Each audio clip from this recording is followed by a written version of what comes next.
Welcome to our continuing series of virtual voices focusing on the United Nations Sustainable Development Goals. Today, we are very pleased to have Mr. Modou Cham, who is a senior sustainability mobility specialist at ICF within the Climate, Energy, Efficiency, and Transportation Group. He has experience working with local, state, and international government representatives on sustainable transportation, economic development, and environmental conservative initiatives. Prior to ICF, Mr. Cham worked at the United Nations for WIT, World Information Transfer, which is a nonprofit specialized in advocating health and environmental literacy. At WIT, as administrator, he was responsible for all the functional and organizational matters. Over to you, Modou. Thank you so much, Dr. Debray, for having me today. I'm very excited to talk to the World Information Transfer community from around the world. As Dr. Dorak said, I was part of World Information Transfer for a very long time at the United Nations, helping put together some of the conferences, managing the interns during the during some of the summer programs with the speaker series as well. So I'm quite excited to be part of this discussion. So I want to start with just talking a little bit about my career and how I kind of started in the field that I'm currently in. Talk a little bit about my undergraduate studies, graduate studies, and some of the projects that I did there while I was in grad school. I can jump a little bit on some of the work that I did at World Information Transfer as well, and how that was really great for me in transferring some of the skills that I learned at WIT to the work that I do now as a sustainable mobility consultant for ICF. So yeah, first I studied political science and international relations at Westchester University of Pennsylvania because I was born in West Africa, and I had quite a number of friends that actually were affected by some of the civil wars in Africa. Folks that were refugees that came to the Gambia to study, many friends of mine from primary school and middle school, that kind of made me want to work not only at the United Nations, but in international development as well, to help people, to help individuals and make their lives better. So I decided to study political science and international relations with a focus on peace and security, some parts as well in African development. And when I was doing my studies at Westchester University of Pennsylvania, I looked at some of the countries at that time, and which was about 2013. 2012, 2013, I looked at some of the countries in the world that were going through many civil wars, specifically in Africa, or countries that have just had some political turmoil. And this included South Africa with the change of government and Nelson Mandela being a leader in the early 90s. I looked at other countries, including Sierra Leone, Sudan, and Liberia. And the research really included, right, why would some countries kind of go through a civil war that had last decades upon decades, and kind of really damage the infrastructure moving forward? And how does a country like South Africa go through such apartheid and such quite hard times, and kind of come back from it to be one of the most prosperous countries in Africa and in the world in general? Moving forward, I was connected with through my professors, Mrs. Carolyn Comita, who was the mayor of Westchester, the town of Westchester at that time in Pennsylvania. And I was very much, I learned about World Information Transfer, and I was very much interested in, being part of the internship program and learning, what kind of World Information Transfer did at the UN. And I was, happily, I was accepted into the internship program. So for many of the folks that have interned for you, for WIT, or are interns at WIT now, I kind of went through that journey as well. It was quite interesting going into certain meetings, learning about WIT's culture at the UN, and also understanding how WIT is quite respected in the UN realm in general and the work WIT has done for many, many years, at the United Nations. Right while I was working through that, I started helping Dr. Durbach with managing the internship program. The first summer was quite interesting. You have all these students that are coming from around the world, not only helping them in the management system and the administrative work of getting passes at the UN, knowing the ins and outs of the UN and kind of how to deal with being at the United Nations, but also being part of various organizations within the UN, such as the NGO Committee on Sustainable Development, and making sure that we are adding our voice to it, which still holds, I think, quite a strong role at the United Nations, and making sure that young people continue to have a voice.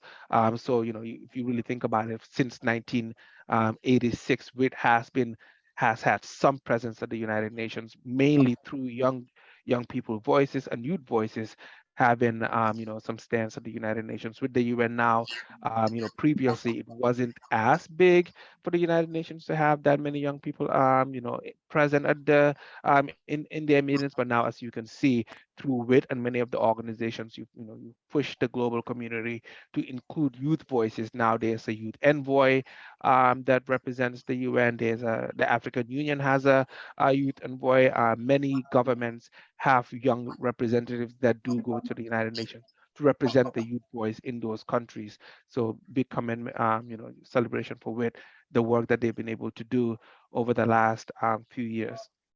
While I was at WIT, there were, the open working group on the Sustainable Development Goals started happening, and the negotiations for the Sustainable Development Goals started going on. And through these negotiations, I realized I really needed in-depth studies to understand not only sustainability, but the metrics behind sustainability, right? So the global community is having these really large discussions of how do we make the world a more sustainable place? How do we make sure folks, there's peace and justice around the world, gender equality, um, you know, no poverty, all these kind of discussions, right?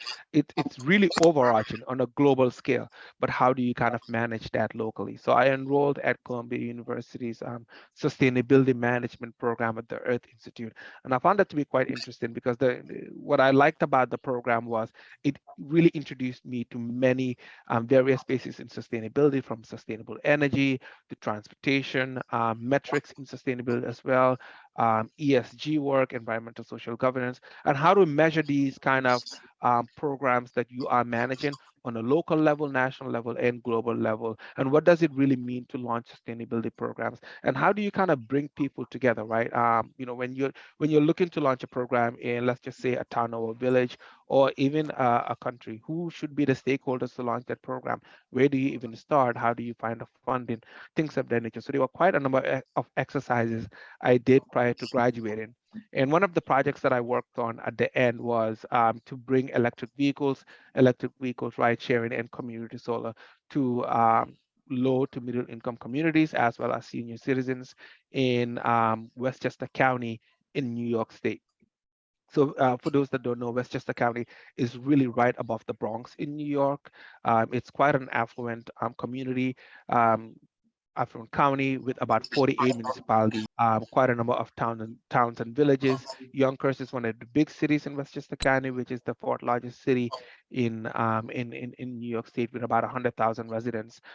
So the goal of the the study was really to bring these really amazing sustainability tools to folks that usually at that point did not have access to it, right? So access to electric vehicle was quite lacking. We just reached nationally this capacity of now selling 5% of EVs in the market share. That did not used to be the case at that point. At that point, I believe it was like less than 1% of all vehicles being sold were EVs, right? So EV ride sharing. So how do you make sure that the ride sharing in communities are also electrified? Also, these communities could have access to this. So it was a quite an interesting project. We had quite a number of challenges thinking through how to really launch this project. How do you actually get funding and things of that nature?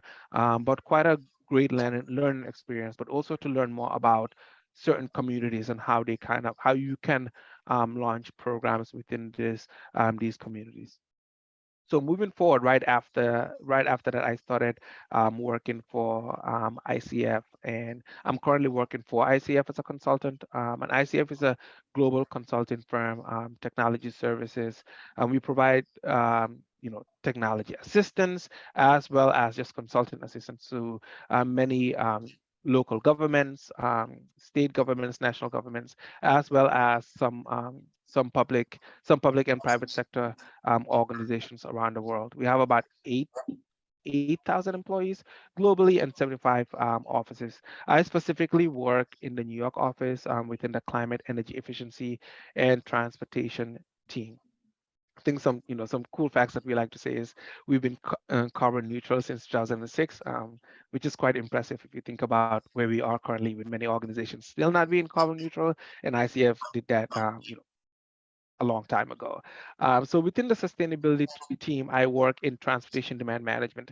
And transportation demand management can be looked at in various ways. I mean, you can call it sustainable mobility, transportation demand management, traffic demand management, or travel demand management. The goal really is to look at the various transportation options that are within a town or a village, community, state, you name it, and make sure that folks have access to these. You're the really the goal behind everything is to reduce the number of emission and congestion on the road.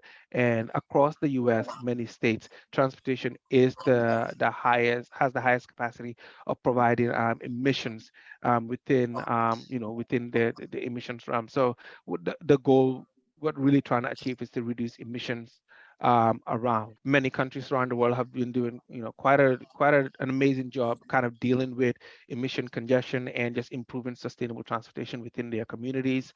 For example, China was the first to kind of make bike sharing this really big thing that now has moved into the United States, in Latin America, and even African countries. The first time, bike sharing in general was even thought of was in China with companies like Ofo, currently not in the US anymore, but quite big in China. They were the first to kind of try that kind of those transport options. And in addition to that, when it comes to electric vehicles, China really is the leader in EVs. When infrastructure wise, they have the most charging stations around the world. And in addition to that, they have the most affordable electric vehicle that folks can use to get around. I think in the US, Tesla still is the number one EV that folks are using, while in China they are using an EV that costs less than $10,000. So it's affordable to many families. But in terms of the what China is doing in Latin America in transport, that's I don't have that. That's not my area of expertise. Thank you. And are you aware at the percentage of in the US, like how much has adopted EVs? Yeah, it's about right now it's about 5%, which is Okay. a lot of experts looked at that and said that once you reach that 5% margin, then you can kind of see mass adoptions of electric vehicles in general. The infrastructure bill that was signed not that long ago um, has this goal, and the federal government in general, the Biden administration, their goal is to increase the number of electric vehicle charging stations from 100,000 currently to 500,000 by 2035. By 2030. This is quite a feat to achieve, right? You need to kind of work with towns and villages. You need to work with landowners. You need to work with kind of many communities around to kind of see where is the right location to kind of build these EVs. Can you build it in cities like New York, right? With parking being really impossible in the city, which can be good as well. Where do you kind of put these EVs in highways, put it in some shopping malls, things of that nature. So there's a lot of conversation that's happening behind the scenes with electric vehicles itself, but also electric vehicle charging stations. But when talking about electric vehicles, one must make sure that they don't think about the single car, but think about electric vehicles as a whole. So think of lightweight vehicles as well as heavy duty vehicles, and also think of public transportation, right? So many communities, many counties and communities around the country are actually transitioning their fleet from from gas powered vehicles to electric. electric vehicles, that means that, first they need to kind of, do the work to actually buy all these new EVs. And also they have to think of, what does charging mean? Like, how do you actually charge these vehicles, and how long do you kind of stay on the road charging these vehicles while the bus are running? Range anxiety is another thing that people actually deal with, really specifically when it comes to EVs and EV ride sharing in general, right? Will I get stuck on the road when I'm driving my EV? Are there enough charging stations? It's really quite easy to kind of just find a gas station while you're in the middle of the highway. You can see the gas stations around all over. Now those gas stations are actually starting to actually have electric vehicle charging stations as well. Again, Tesla has the most around the country, but from 100,000 EV charging stations to 500,000 EV charging stations, that can actually mean quite a lot in getting people to be more comfortable in not only driving EVs, buying EVs, but also folks kind of, changing their mindset of how they think about electric vehicles. Yeah, and do you think, because from what I've heard, like the charging stations, to have personal charging stations are very expensive. Do you think there will be kind of like a push to help subsidize that cost for customers? Yeah, that also is something that should be coming down the road. I don't know the exact details of it, but I know there are certain companies that will actually, provide you with the charging stations at your home, and you're still paying minimal compared to what you will pay when you would go to a gas station, right? Because with EVs compared to gas-powered vehicle, the maintenance you're paying a lot less, and also, comparing gas to charging, there's just no comparison in general, right? Gas powered vehicles, you pay more to get gas compared to how much you would pay to charge. I mean, organizations like Tesla will come to your house and actually provide you with charging so you can have that charge at your home. So there's going to be a number of folks that actually use that kind of method to make sure that their vehicles are charged. But the other folks are, folks that are just, traveling around the country, traveling for the holidays, those that kind of day-to-day travel, and making sure that when you need a charge for your car, you can see I'm saying gas because I'm just so used to it, right? When you need to charge your car, you have access to that. It does so much for reducing emissions in many states that, actually many of the state governments and local governments have taken it on themselves to make sure they have charging stations all around, not only in parks, at highways, and just proliferating it around the country so people are more comfortable driving EVs. Thank you. And we have some more questions come through the chat. So one of them is, why is it important to have a sustainable transport system? That's a very good question. So sustainable transportation systems not only they deal with emission and congestions, but they are also part of like an economic development agenda for a community. Communities that have access and folks that have access to transportation, they get better job. Um, those communities have better healthcare. Their health in general in those communities are just in general. And one of the things I want to talk about is how folks actually deal with um, sustainable transportation locally. So I work on a program. One of our clients, it's a state program in which we help communities with transportation demand management and sustainable mobility efforts. And within this program, we target major employers, as well as major cities, and we try to help them build sustainable transportation options, transportation demand management options within their community, right? So for some communities and for some organizations, this includes making sure that their employees have access to carpooling. Employees know where the transit options are, and for some employees that don't have those access, you provide them with information on how they can get from point A to point B. How would you do that? Are there organizations that can help you launch a bike sharing program? Are there organizations that can help you launch a scooter sharing program, or just a micro mobility program in general? And for carpooling and vanpooling, it's very interesting because there are employees, or there are folks that actually look for work on a on a daily basis, where they don't have access to day-to-day transportation. So the goal is to provide them with access to work and access to just traveling where they need to, making sure that they can get from point A to point B. So we provide them with a database of folks that can carpool with them, for employers that want to kind of launch programs, transfer programs for their employees. We provide them with, again, like kind of put together various facilitating meetings to help them launch these sort of van pool programs. So there's a system in which these employees can meet from location A to get to location B with a system that's created that actually works for them. There are many discounts that can be given through this as well, subsidies that folks can provide, as the employers can provide, and subsidies towns and villages can provide, and subsidies that the state in general can provide for these employees.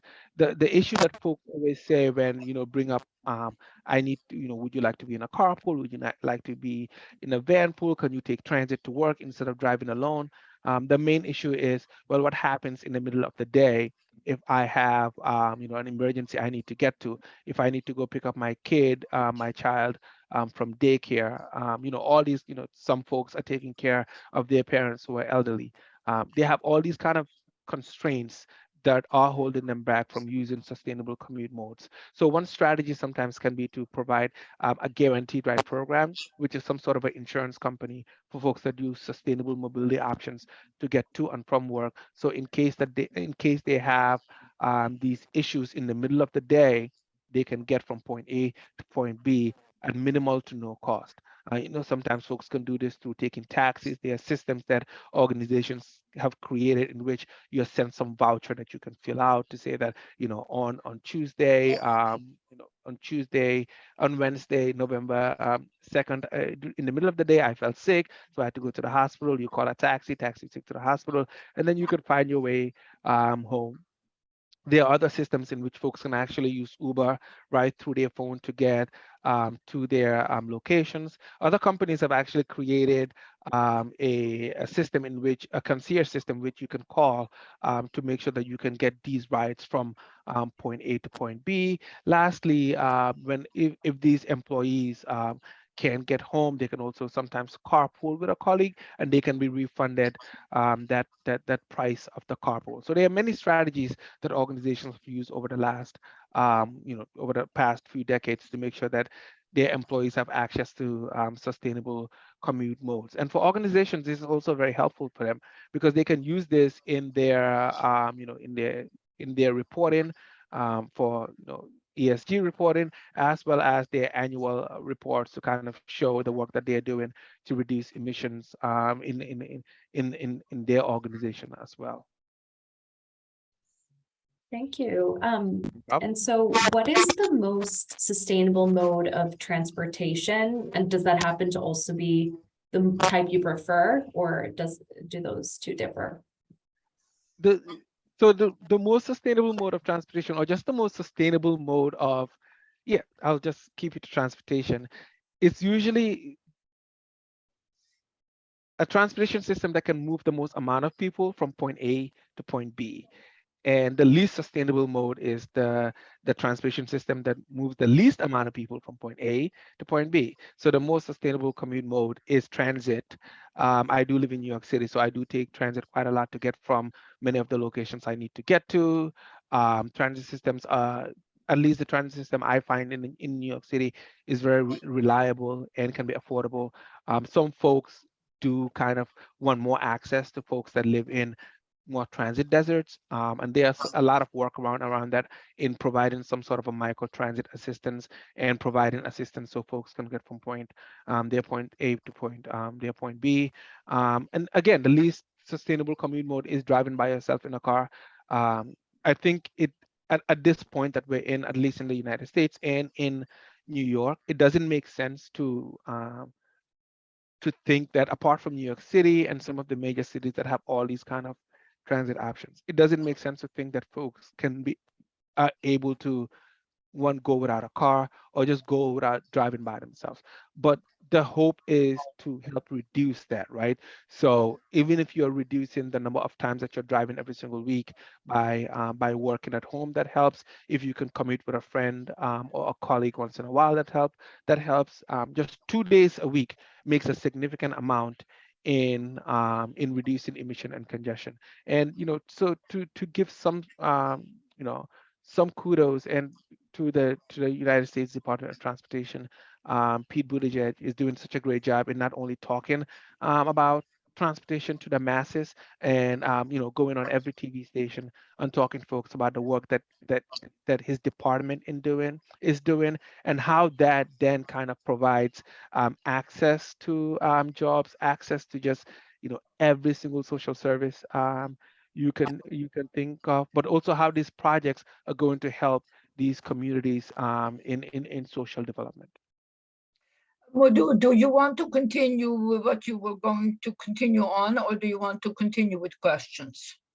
I can go a bit further and talk a little bit about some of the work that I've done over the last few years. That's a Um, wonderful idea. Why yeah, don't you and do then that? yeah, And I then could do we'll another 10 continue with minutes. questions. That's Yeah, absolutely. I really like the robust kind of discussions where there's some Q&As, so we can have some nice discussion.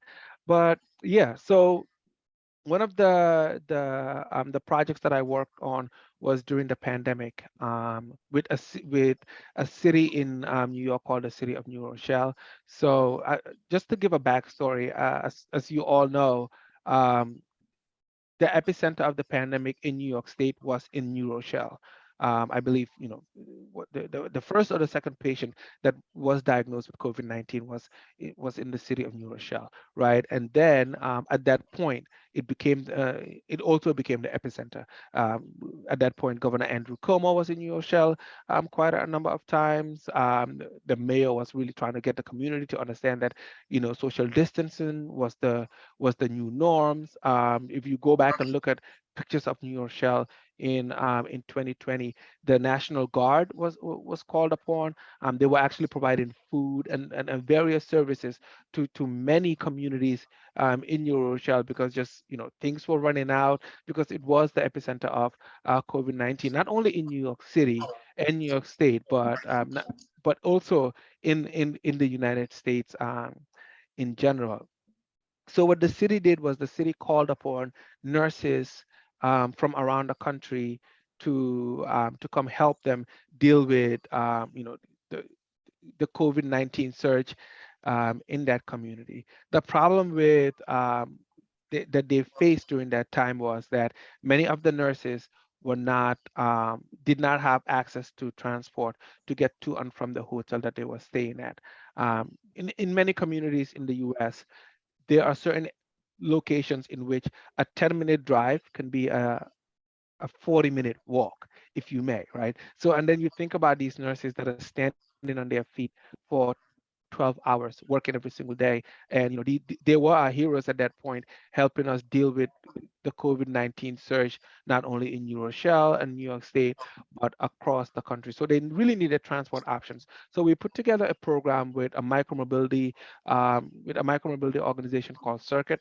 They provide last mile transit delivery. And they are electric vehicle company as well, getting folks from point A to point B. And they were already in New Rochelle, but we put together various strategic call, and they agreed to kind of get these nurses from point A to point B. So for a few months, when COVID-19 was at its height, in the city of New Rochelle, we had an electric vehicle company that was providing transport to these nurses from point A to point B, so they can get to work to do the work to assist with COVID-19. And the reason I tell this story is because for many communities around the country, sometimes you might not know when you will need that transport option. So it's always good to kind of make sure that you have the most transportation options in your community. If and when something happens, this was also at a time when the buses were not running,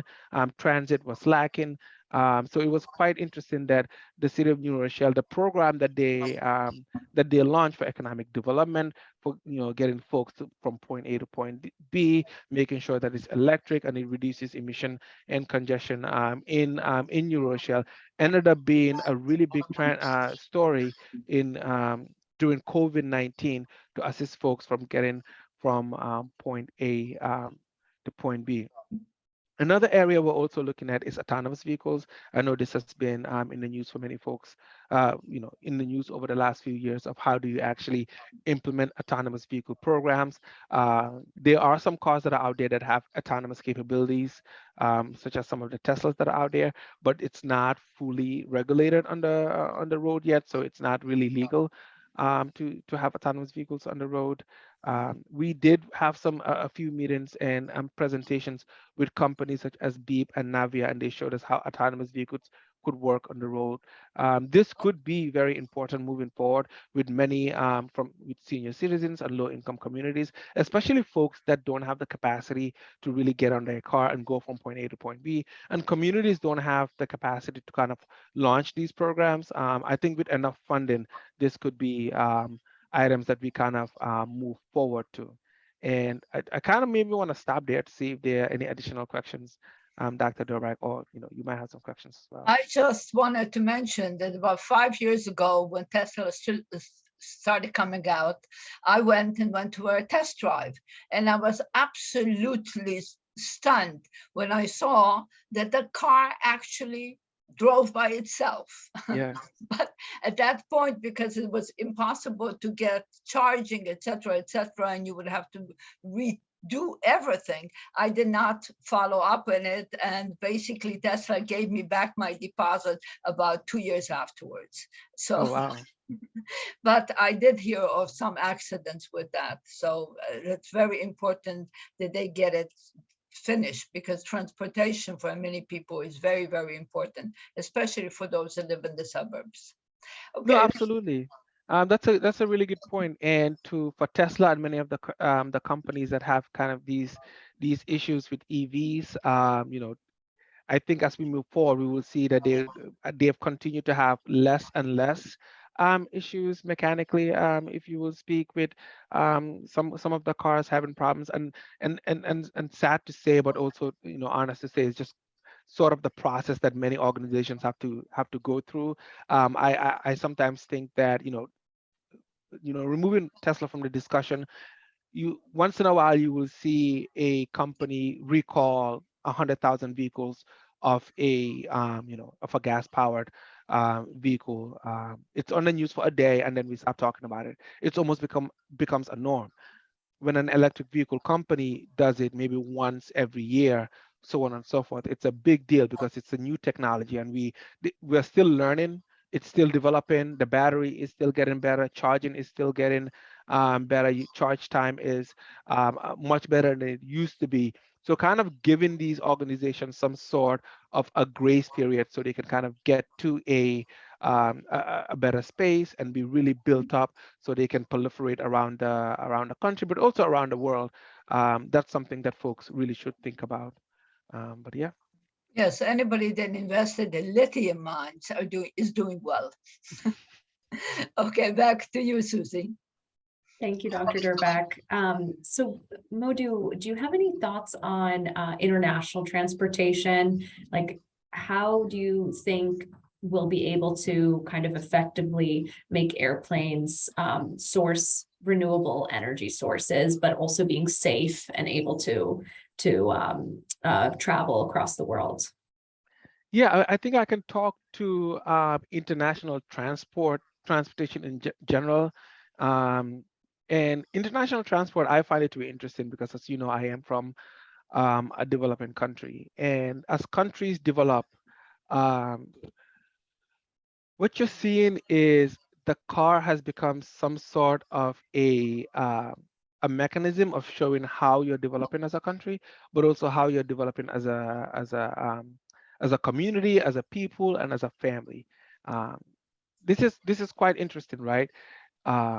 Because what many developing countries have done in the past is they're building these really big highways and these really big systems like the US, did, and many of the developed world did. If you look at technologies like for example cell phones, right, or phones in general and communication, we went from having landlines to cell phones and now social media.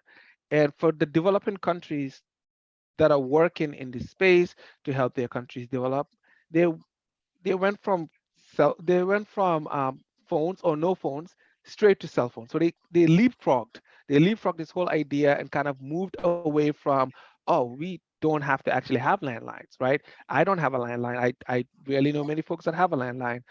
Many folks now have cell phones. So in developing countries, instead of folks kind of building landlines and these sort of communication, and it's there. They just leapfrog straight to cell phones. In transportation, you're not seeing that as much, right? Even though in developing countries people walk more, people use bike more, they use these kind of mopeds more, not only in Asian countries but also in African countries, cities like Lagos, Accra. These kind of two-wheelers are what folks really use to get around to most places. And as development starts, and you can see as folks get funding to launch these programs, and roads are important, don't get me wrong, right? We need to build really sustainable roads so folks can get from point A to point B. We can also move goods and services.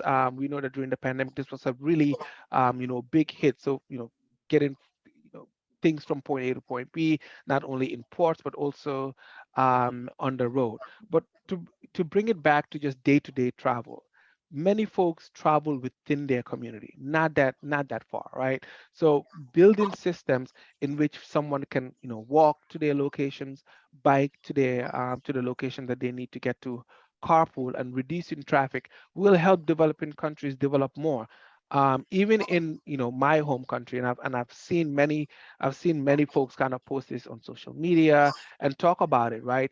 Buying that car that families are now more like able to do than they were in the past has become the norm for many folks, right? You have many cars that are being introduced to these developing countries, right? And that has to be reduced so folks can, because it will get to a point where you're going to have just back to back to back to back traffic. And what's that going to cause? More air pollution. And what's that going to cause? Just really incredibly dangerous healthy conditions for folks, as you see in many of the developing cities. And another thing to also think about is that in global transport, we are now in the space where many countries are banning the gas-powered vehicles, the sale of the gas-powered vehicles. I believe France have banned the sales of gas-powered vehicles by 2035. In the US, California did that a few months ago. New York City has followed. And in many developing spaces, what ends up happening is when used vehicles are sent, right, to these developing countries. If used vehicles are sent to these developing countries and are being driven, we're not really reducing the GHG emissions around the world. We're just transferring it from one location to the next, right? So there's not been a robust plan on how to deal with gas-powered vehicles that are in developed countries that will be sent to developing countries. We've also not really dealt with and discussed how we will transition to, how we will transition electrified vehicles in developing countries as we are in developing countries, especially with many of the developing countries already dealing with energy poverty in general, right? So how do you tell someone who can't put the lights on 24/7, hospitals that are losing electricity, so on and so forth, that now need to use a percentage of that electricity to actually charge a car. So there's a lot more work to be done, a lot of studies need to be had, a lot of discussions. But yeah, global transport is quite interesting in how we move forward and how we end up dealing with global transport in general. Developing countries, there's a lot of work to be done. There's a lot of work to be done there. Making sure that folks have access to transit is very important. Making sure that when folks are building their highways or just building their systems in general, that the planning aspect is looked at favorably to more sustainable commute modes, because once you build it, it's much harder to go back than building a system that actually works. And again, as folks, as we are developing in the world in general, because we are in a much better place than we used to be. All right, a lot less poverty in the world. Folks have access to that single occupancy car is being advertised. I mean, it's really a nice thing that folks now have access, are able to afford it. But just thinking back to make sure that every single developing country does not end up becoming like many of the developed countries and many of the developed cities like New York City with just traffic all the time. So leapfrogging that idea of development and the single occupancy car. That's what I will say in global transport is a big issue. That makes sense. And what are your thoughts on the possibility of having renewable airplanes? Yeah, that's not. I I don't really know much about Okay. renewable airplanes, to be quite honest. No problem. And so what is your opinion on how the environment will change if a large number of people switch to eco-transport? Like, how effective do you think it'll be? And how can advancing sustainable transport affect the future, in particular, the ecology of the world? Oh, it's huge. It's a really big thing. I mean, for one, I want to talk about some of the economic development goals that folks have, and that within the SDGs itself, access to jobs, right? So even if you look at just the New York City system, right? More folks are coming into New York City to work than coming out of New York City to work because it's such a um, you know, business city in it just business dense city, many jobs that folks can get, access to many different economic improvement spaces. So that's what I would say. For organizations, for communities that are thinking through how to build these kind of sustainable transportation hubs, they really should go ahead and kind of invest more in transit and access to transit. And many of the most developed cities in the world are have the best sustainable transportation options, or just folks to really go from point A to point B. If you look at a city like the Netherlands, you can really bike in most places. You can take transit in and out the city very easily. Walking is very safe. So yeah, and even in suburban locations like, for example, the city of Yonkers. They have provided access to transport for folks to be able to come in and out the city for not only job access, but just to get around, right? That has helped the city develop incredibly.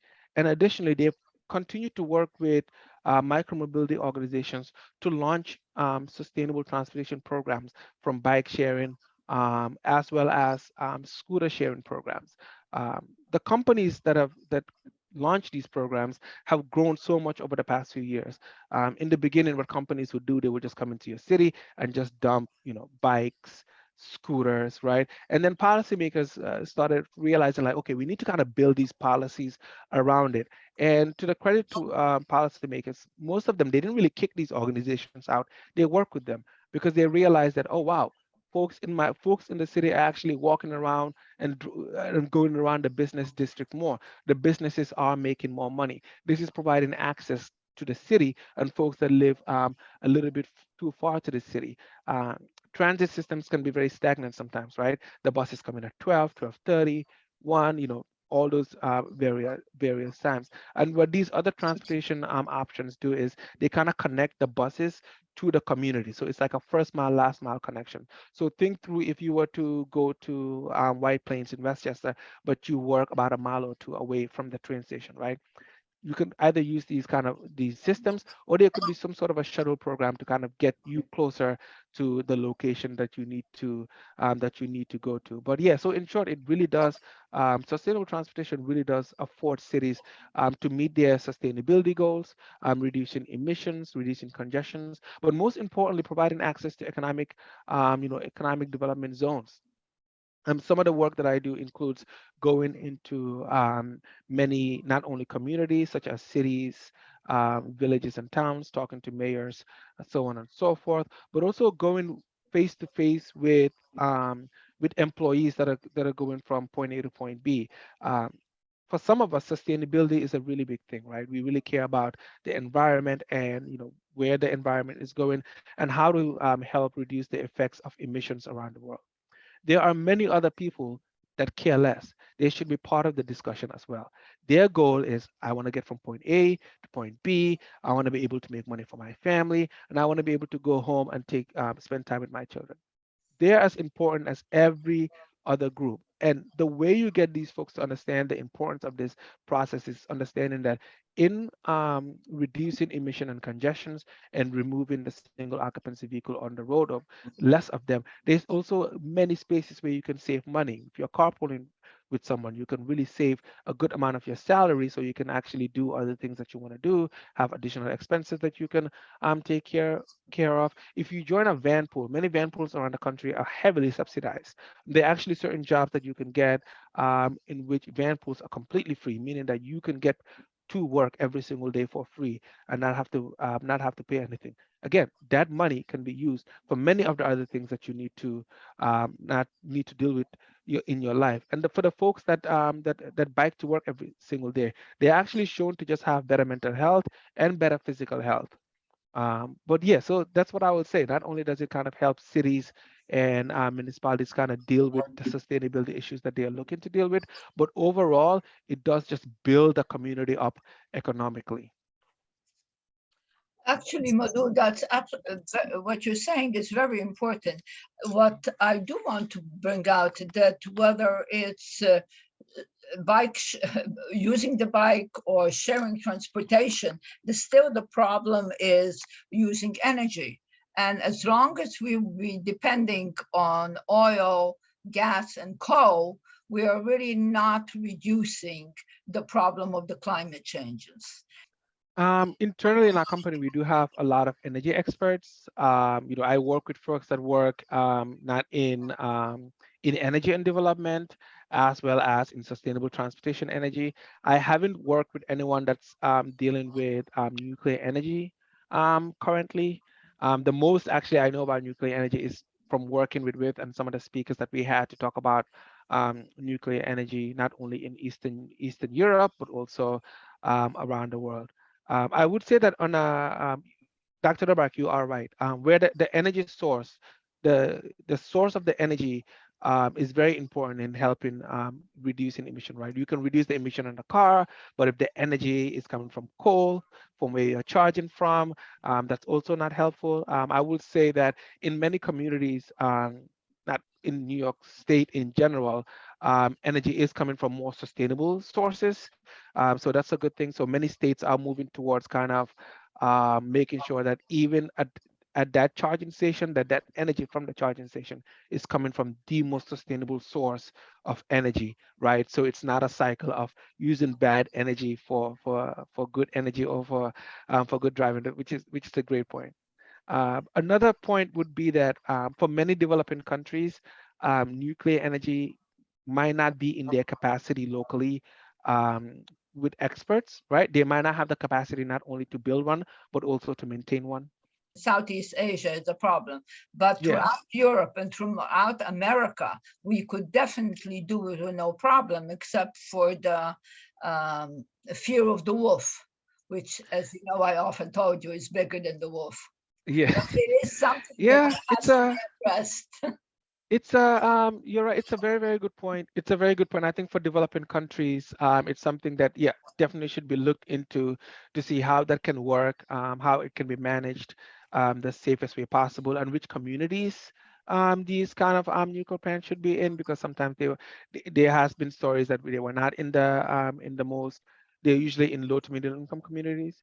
With that being said, I do think that yeah, like I said, for developing countries, it's almost there's many other spaces that developing countries can kind of invest in more sustainable energy for their energy usage. In developing countries is a discussion that seems to be always had. One is like, we will try this, then we will stop, we will try it, and we will stop. I believe France has the kind of has the leg up on using nuclear energy so far. Yes. Yeah. Yes, But they have, and they have been using it, the water system, for many, many years. The problem with Chernobyl was that they were using it to produce plutonium for the warheads. yeah, And if they didn't use it, but if they, and they still have the RBMK reactors in Russia. We need to give a lot of education. And by the way, if you have a chance, read the last World Ecology Report. It is okay, all on nuclear energy. okay. Over to you, Susie. Thank you, Dr. Durbeck. Modou, you talked about this a little bit in your introduction, but one of the participants was interested in what motivated you to work in a nonprofit company, and why are you interested in this field? Was there any particular situation that inspired you? Yeah, thank you for that question, whoever asked it. Um, for the nonprofit field, as well as, you know, I work for a private sector company now, but a lot of the clients that I work with are local, state, and local and state governments, as well as sometimes work on some federal projects. Um, my inspiration has always been in African development.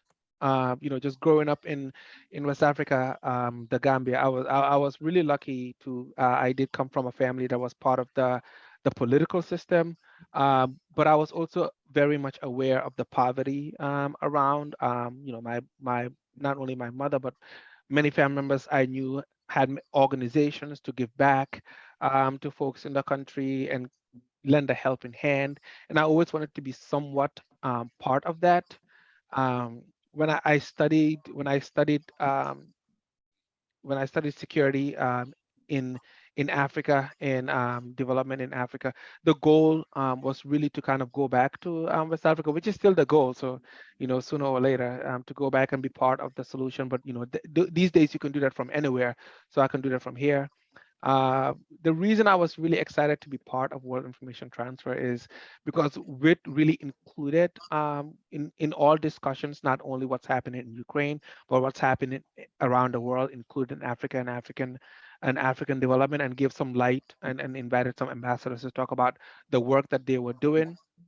And the transition from, you know, looking at security work in developing countries and moving that to sustainability and sustainable development is because I think I came to the conclusion that the SDGs really do work on every single issue that countries are working on. And then the last one, 17, is to build partnerships so folks can work on it together. And I realized that that is a career path that I would like to take, where there some sort of a way in helping achieve the sustainable development goal in small communities, and sometimes in large countries, whatever that means, right? So it could be in transportation one day, energy in another day, housing in some parts, gender issues, as well as, if it comes to it, you know, some security issues in developing countries. So the motivation has always been in, you know, what work can I do to kind of help in the sustainable development goals, but also what work can I do to help in African development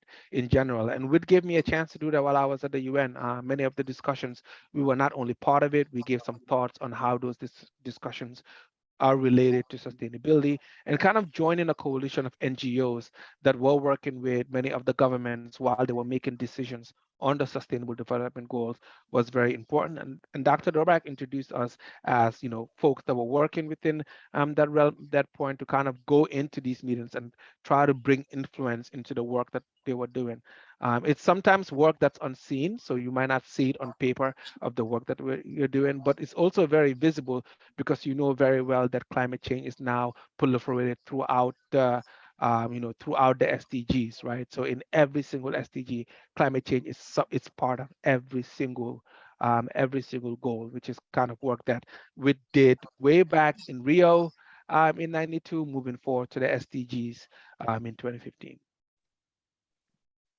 What is it like to work with local, state, and government representatives on an environmental transport issue? Does everything work as it should, or sometimes do you need to be persistent in solving a particular issue? Any insight there? It's always interesting, and every meeting is different. Every project is Every project is very different from the next project. And sometimes you're working on a state project, and the goal of the state project then is to kind of go down to the ground to implement that state project.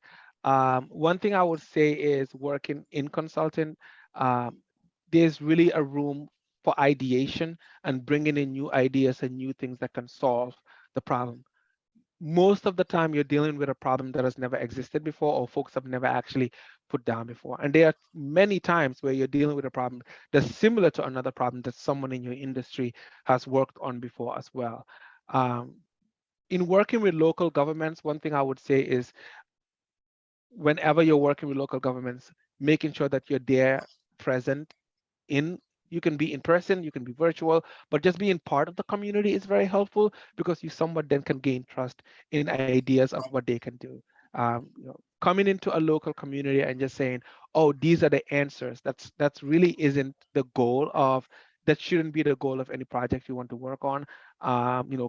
Going into a community and listening to what their issues are, what they are trying to solve, and what capacity they currently have, and then you can kind of mold your idea around their idea and kind of make it one, right? That's very helpful. And the second thing is, while you're working with a community, they also have pet projects that they've been trying to implement for many, many years.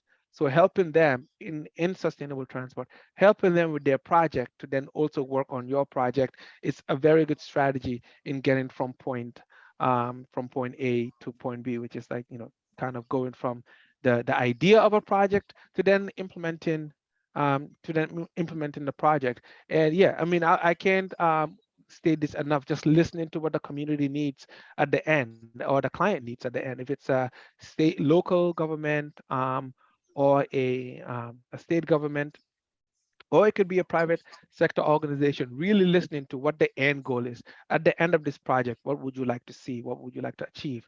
And sometimes, I mean, the way I strategize is the goal is my first plan of order, and then I work back from the goal, right? So in the next 2 months, you want to achieve this. Is this feasible? How can we achieve it? How many hours are required to achieve this? How do you break it down into weekly goals as well and daily goals? That kind of keeps you on track to achieving what you're looking to, not only with local governments, it could be state, federal, global governments, as well as private sector organizations. Thank you. We had a few questions come in related to the war in Ukraine and being able to kind of transition to more renewable and electric vehicles during a time of crisis, given everything happening. Do you have any thoughts or advice around this topic related to Ukraine? Yeah, so one thing I would also say, not only in consulting, but in the work that I do, I think it's really important to know what you know and not know what you don't know. And I think there is an expert on this. So when there's an expert in your space, learn to call the expert in so they can speak on this. So I'm going to pass this question on to the expert, Dr. Durbach, who can provide you with some thoughts. Well, thank you very, very much, Modou. The problem is that even with electric vehicles, you need energy. And what they are doing now, since the Russians are bombing a lot of the electrical stations and including the nuclear station, there's really no energy. So that is the main focus that we need to focus on, not only in Ukraine, but pretty much throughout the world, is on creating a ability to produce energy. And the wind power, we know, is limited from the years that we've been doing it. And solar power, after 10 years, the nuclear, the solar panels have to be replaced. And what do you do with the toxic elements that are in the solar panels? So we need a more sustainable development energy. And the only energy that is pretty much sustainable is nuclear. And so we really need to resolve the psychological issues which prevents the industry to go that way. And part of it is also the resistance, because with nuclear energy, the governments take their responsibility, and therefore the coal, the oil, and the gas, their growth is going to be limited. And I think that that's the biggest problem, economics. Back to you, Susie. Thank you, Dr. Durbach. So the next question from the audience is, how can we establish sustainable transport in problem areas or places where maybe the resources, environmental landscape, and access to energy is not ideal? I mean, I think transit is always building some sort of a transit system is always the way and the best way to kind of get started, because at the end, you're just, if you have the single occupancy car, you're taking one person or at most 4 to 5 people in smaller cars from point A to point B. That could also be taxis. Even if you think of Ubers, if you're there with a few friends, it's still very limited to the number of folks that you can get around. The worst possible car that you can find, the worst possible bus you can find still takes a large amount of people from point A to point B, giving them access not only to economic resources such as job, folks that are looking to gather food in certain locations and things of that nature. So even in problem areas, if the focus is not on the single car, it could be many developing countries have these vans, vans or buses. That's really is the first step before moving forward to anything else. Well, Modou, thank you very, very much for really a very enlightening discussion on the evolution of transportation using electrical vehicles, buses, and of course, bicycles, which has been a mode of transportation for eons in Europe. Also, the communication via the cell phones and other communications. So it was very, very enlightening. And I am very grateful that you were able to take your time to be with us again. And of course, I remember you being with us for so many years at WIT. And I'm glad that you'll be returning. So I wish you a very, very good and progressive professional career. Susie, I want to thank you for hosting, and please have a very good week and take good care of yourself. Bye-bye. Thank you. Thank you very much, Dr. Durbach. Susie, thank you for hosting as well with, great questions. And yeah, I hope to do this again, and hopefully I can provide more information on, electric, airplanes and where we're moving with that in our next discussion. Or maybe bring a speaker in for that to kind of join the discussion. But thank you very much. I really love the question and the interest that everyone has. Thank you so much.